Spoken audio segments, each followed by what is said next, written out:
তো বন্ধুরা সবাইকে আমাদের চ্যানেলের নতুন ভিডিওতে স্বাগতম। এই ভিডিওতে আমরা কথা বলবো এই বছরের নতুন একটা মুভি নিয়ে যার নাম কিল।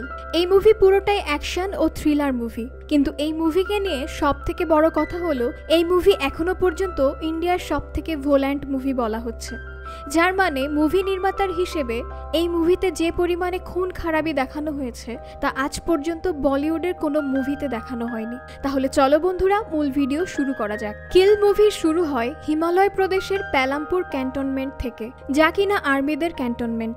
এর ভিতরে আমরা দেখতে পারি অনেকজন এনার্জি সোলজার আসে, যাদেরকে ব্ল্যাক অ্যান্ড কমান্ডো বলে। তাদেরকে দেখে আমরা জানতে পারি এরা 10 দিনের মিশন কমপ্লিট করে ফিরে এসেছে। এখানে আসার পরে আমরা দেখতে পারি আমাদের মুভির মেইন হিরো একজন কমান্ডো, যার নাম অমৃত। সে আর্মিদের একজন ক্যাপ্টেন। মুভির হিরো অমৃতের কাছের বন্ধু বীরেশ, সেও অমৃতের মতো আর্মির একজন ক্যাপ্টেন ছিল। সবকিছুর পর তারা দুইজন রুমে যায়। অমৃত তার ফোন চেক করে, কেননা অনেকদিন ধরে সে তার ফোন চেক করে না। যখন সে ফোন হাতে নেয় তখন সে দেখতে পায় তার ফোনে তার গার্লফ্রেন্ডের অনেক মেসেজ এসেছে।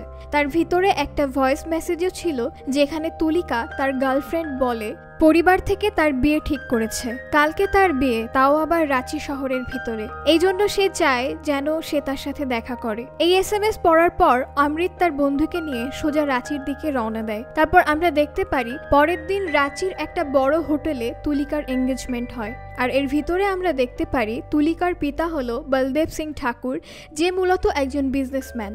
এখানে যখন তুলিকার এঙ্গেজমেন্ট হয়ে যায় তখন অমৃত ওই পার্টির ভিতরে তার সাথে দেখা করতে আসে। সে বলে সে তাকে পালিয়ে নিয়ে যেতে এসেছে। তখন তুলিকা এই কথা শুনে বলে সে তার সাথে পালাতে পারবে না। তারা যদি পালিয়ে যায় তাহলে তুলিকার বাবা তাদেরকে খুঁজে বের করে ফেলবে, তখন বিষয়টা অনেক খারাপ হবে। তুলিকা চায় সে তার পরিবারের সাথে কথা বলুক, কিন্তু আজকে না, কেননা আজকে তার এঙ্গেজমেন্ট হয়েছে। যখন তুলিকা তাকে জানায় কালকে তারা ট্রেনে করে দিল্লি যাবে, সেও যেন তাদের সাথে আসে। দিল্লি পৌঁছানোর পর সে যেন তার পরিবারের সাথে তাদের বিষয়ে কথা বলে, যাতে করে তাদের দুইজনের বিয়ে হয়। সেখান থেকে অমৃত তার ফ্রেন্ডের কাছে যেয়ে বলে কালকে আমরা ট্রেনে করে দিল্লি যাব, আর ওখানে গিয়ে আমরা তুলিকার পিতামাতার সাথে কথা বলবো। তারপর আমরা দেখতে পারি পরের দিন তুলিকা আর তার ফ্যামিলি ট্রেনে যাচ্ছিল। সেখানে তাদের ফ্যামিলির সাথে তার ছোট বোন ছিল, যার নাম আনা। ট্রেনের ভিতর আমরা আরো দেখি যে অমৃত ও তার বন্ধু বীরেশও এসেছে। তারপর ট্রেনে অমৃত তুলিকার সাথে দেখা করে তাকে সাইডে নিয়ে এঙ্গেজমেন্ট রিং পরিয়ে দেয় আর বলে এঙ্গেজমেন্ট আমাদের হয়েছে। তখন সে বলে কালকের বিয়ের কথা ভুলে যাও, আসল বিয়ে আমাদের আজকে হয়েছে। তখন আমরা দেখি অমৃত এবং তুলি অনেক খুশি হয়। তারপর তারা সাধারণভাবে ট্রেনে জার্নি করতে থাকে। এরপর আমরা অন্যদিকে দেখতে পাই যে মুভির মেইন ভিলেনকে, সে একজন সাইকো। মুভিতে তার নাম থাকে বানি। এখানে আমরা জানতে পারি বানির পরিবার একটা ডাকাতের পরিবার, এই জন্য তার পরিবারের যত লোকজন আছে সবাই ডাকাতি করে। ডাকাতি করা তাদের পরিবারের ব্যবসা। তখন আমরা জানতে পারি বানির পরিবাররা মিলে সবাই প্ল্যান করে তুলিকা যে ট্রেনে করে দিল্লি যাচ্ছিল সেই ট্রেনে তারা ডাকাতি করবে। যখনই ট্রেন কোনো স্টেশনে দাঁড়াবে তখন তারা ওই ট্রেনে উঠে পড়বে এবং প্রথম 4 বগি যেগুলো এসি, ওই বগিগুলোতে ডাকাতি করবে। 15-20 মিনিট পরে যে স্টেশন আসবে তখন তারা সেখানেই নেমে পালিয়ে যাবে। এই প্ল্যান সফল করার জন্য বানির সাথে দলের অর্ধেক লোক ট্রেনের ভেতর ঢুকে পড়ে।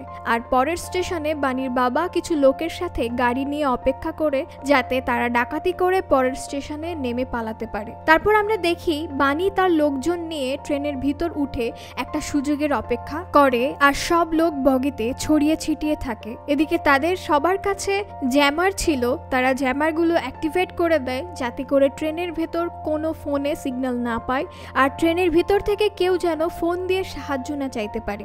এসব করার পরে যখন সবাই রেডি হয় তখন বানি তার সকল লোকদেরকে ইশারা করে বলে এখন আমরা ডাকাতি শুরু করতে পারি। তখন সমস্ত লোক ট্রেনের ভিতরে সকল যাত্রীদের ব্যাগ টেনে নিতে থাকে। ডাকাতের দল যাত্রীদের মোবাইল ছিনিয়ে নেয়, তাদের ল্যাপটপ ছিনিয়ে নেয়, তাদের টাকা পয়সা, এমনকি সোনার আংটি, গলার চেন যা ছিল সবকিছু ছিনিয়ে নেয়। আর যাত্রীদের কাছে যত মূল্যবান জিনিস ছিল তারা সবকিছুই ছিনিয়ে নেয়। ডাকাতি করতে করতে বানি তার কিছু লোকদের সাথে তুলিদের সামনে উপস্থিত হয়। তখন সে তুলিকে দেখে তার সাথে খারাপ আচরণ করা শুরু করে। এটা দেখে তুলির বাবা তার সাথে ঝগড়া করা শুরু করে। সে বলে তুমি আমাকে চেনো না, আমি যদি চাই তোমাদের সবাইকে জেলের ভাত খাওয়াতে পারি। এই কথা শুনে বানি তার লোককে জিজ্ঞাসা করে এই লোকটি কে।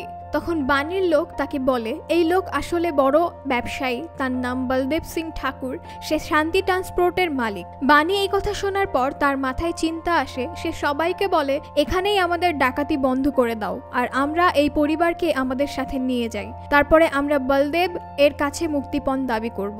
এইভাবে আমরা বড় অঙ্কের টাকা নিতে পারবো। এই কথা শোনার পরে তুলির বাবা বাণী ও তার লোকদের সাথে লড়াই করতে থাকে যাতে করে সে তার পরিবারকে তাদের হাত থেকে বাঁচাতে পারে। তারপর আমরা দেখতে পারি বলদেব ঠাকুরের যে বডিগার্ড থাকে সে ওখানে এসে পরিবারকে বাঁচানোর জন্য মারামারি করতে থাকে।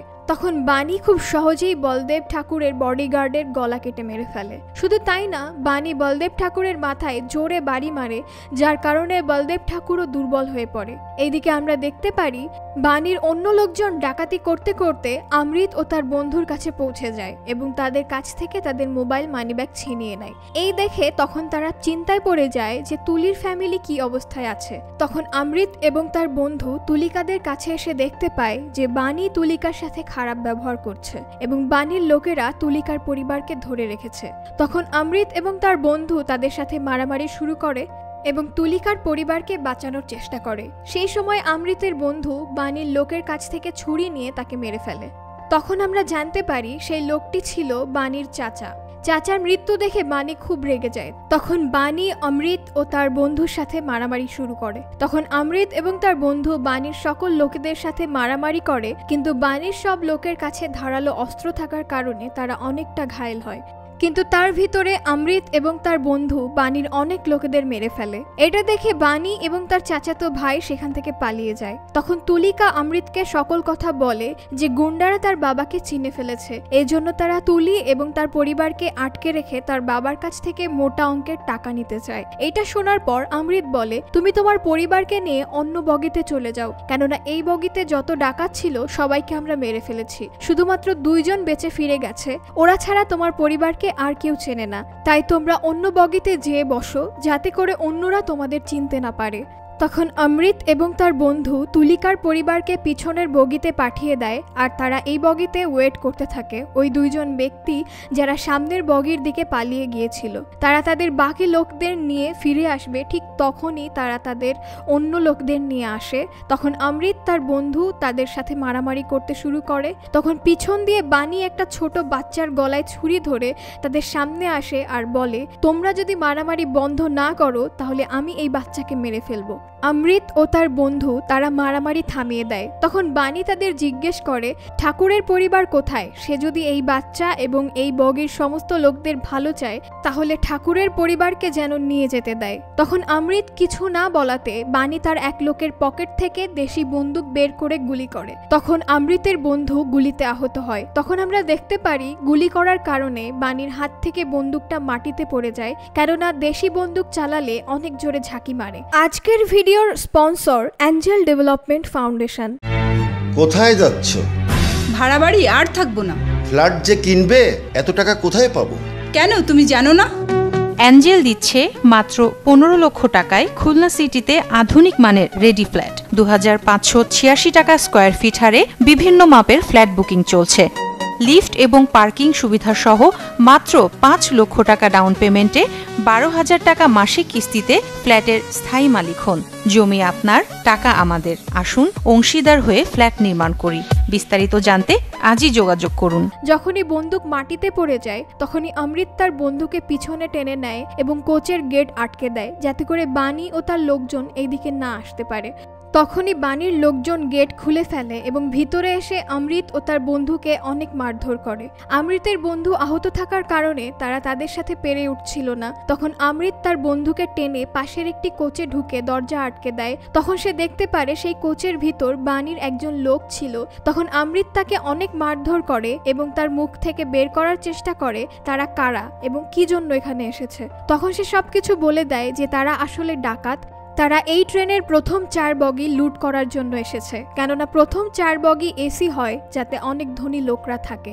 এই সব শোনার পরে অমৃত সোজা তুলির কাছে আসে এবং তাকেও সবকিছু বলে। তখন সে তুলিকাকে বলে তুমি তোমার পরিবারের সাথে থাকো এবং আমি আমার বন্ধুকে বাঁচাতে সামনের বগিতে গেলাম, কেননা তারা তাকে তাদের সাথে নিয়ে গেছে। তখন তুলিকা বলে আমার ছোট বোন সামনের বগিতে, সে ওয়াশরুমে গিয়েছিল, ঠিক তখনই ডাকাতরা আক্রমণ করেছিল।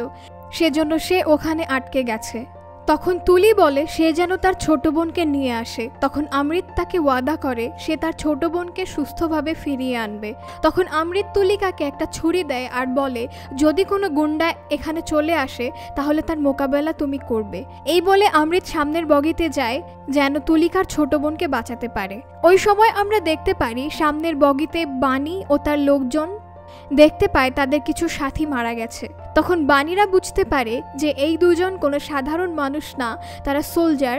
তখন বানি তার বাবাকে ফোন দেয়। তার বাবা যে আগের স্টেশনে কিছু লোকজন নিয়ে গাড়ি সহ দাঁড়িয়েছিল তাকে বলে যে ট্রেনে দুজন সোলজার আছে, তারা আমাদের কিছু লোকজনকে মেরে ফেলেছে, এমনকি চাচাকেও মেরে ফেলেছে। তখন বানির বাবা এই কথা শুনে খুব রেগে যায় এবং ট্রেন থামার সাথে সাথে সে লোকজন নিয়ে ট্রেনে উঠে আর সোজা যেয়ে বানির সাথে দেখা করে। সেখানে সে তার ভাইকে দেখে এবং খুব কান্না করে। তারপর বানিকে জিজ্ঞেস করে তার এই অবস্থা কে করেছে আর তার ভাইকে কে মেরেছে।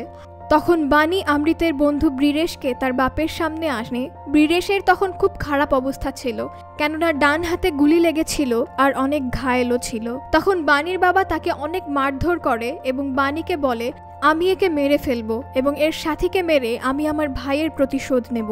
তারপর আমরা এই পর্যন্ত যত লুটপাট করেছি সেগুলো নিয়ে পরের স্টেশনে নেমে পালিয়ে যাব। তখন এই কথা শুনে বানি বলে আমরা এরকম করব না।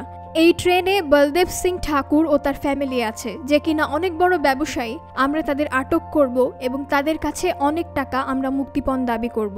এই কথা শুনে বানির বাবাও রাজি হয়ে যায়। তখন তারা তাদের প্ল্যান শেষ করার জন্য বানি ও তার বাবা এবং লোকজন মিলে সবাই পিছনের বগিতে যায় এবং ওখানে তারা অমৃতকে আটক করে এবং তাকে অনেক মারধর করে। ওই সময় আমরা দেখতে পারি বানি জানালার সাহায্যে দড়ির মাধ্যমে পিছনের বগিতে যায় যেখানে তুলিকার ফ্যামিলি ছিল। ওইখানে এসে তুলিকার সাথে খারাপ ব্যবহার করে আর ফ্যামিলিকে আটক করতে থাকে। তখন তুলিকার হাতে ছুরি ছিল যেটা অমৃত তাকে দিয়েছিল। ছুরি দিয়ে বানির হাতে অনেক কয়টা আঘাত করে। এইসব দেখে বানির অনেক রাগ হয়। তখন সে তুলিকার পেটে ছুরি মারে এবং তুলিকাকে অনেক ঘায়েল করে ফেলে। তখন বানি দেখতে পারে অন্যদিক থেকে একটা ট্রেন আসছে। তখন বানি তুলিকাকে ওই ট্রেনের সামনে ফেলে দেয়। তুলিকা ট্রেনের সামনে পড়ে মারা যায়। অন্যদিকে আমরা দেখতে পারি অমৃত দেখে ফেলে বানি তুলিকাকে মেরে ফেলেছে, তাই সে অনেক রেগে যায় এবং বানির সকল লোকদেরকে মারতে থাকে। অমৃতের এরকম রূপ দেখে বানি, বানির বাবা, বানির চাচাতো ভাই আরও কিছু লোকজন ওখান থেকে সামনের দিকে নিরাপদ জায়গায় চলে আসে। সেই সময় বানির বাবা জানতে পারে বানি বলদেব সিং ঠাকুরের মেয়েকে মেরে ফেলেছে। তখন বানিকে বলে তুমি অনেক বড় ভুল করে ফেলেছো।